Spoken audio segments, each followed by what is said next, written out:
So for today's video, share ko sa inyo yung ganap kanina sa school. Teacher Kim spared time from her busy schedule to do an intervention kay Sam. Sam doesn't have difficulty sitting still for a long period of time like Aries, but she does have difficulty following instructions. Lalo na pag feeling niya pinangungunahan siya, talagang lalaban at lalaban siya. She is very strong-willed. Tingnan niyo naman sa video, diba? Disclaimer, hindi masakit yon.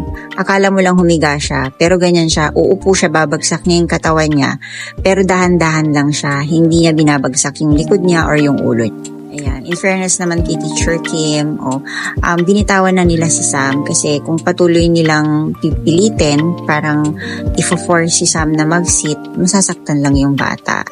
So, they waited and waited. Actually, itong video na to or the intervention took almost 20 minutes.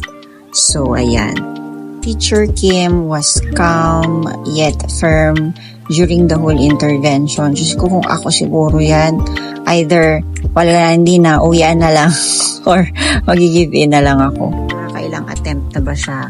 Si Teacher Mar sa likod, nakakailang balik-balik na siya sa map, nalinis na ata niya yung buong school. Kung mapapansin nyo, medyo na-de-escalate na yung mga reaction ni Sam. Di na siya ganong nagwawala. Papaupo na rin siya several times, pero ang may certain period of time gaano katagal na gusto ni Teacher Kim na nakaupo siya, kaya binabalik pa rin siya.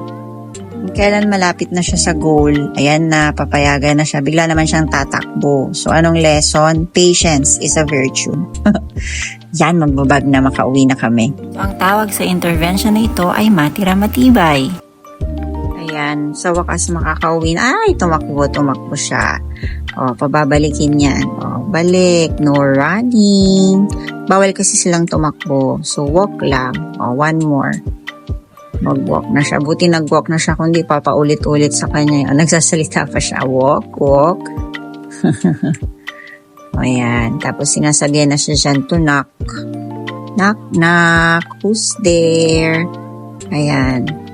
1, 2, 3. Open. Tada! Parang walang nangyari. Thanks for watching. Bye!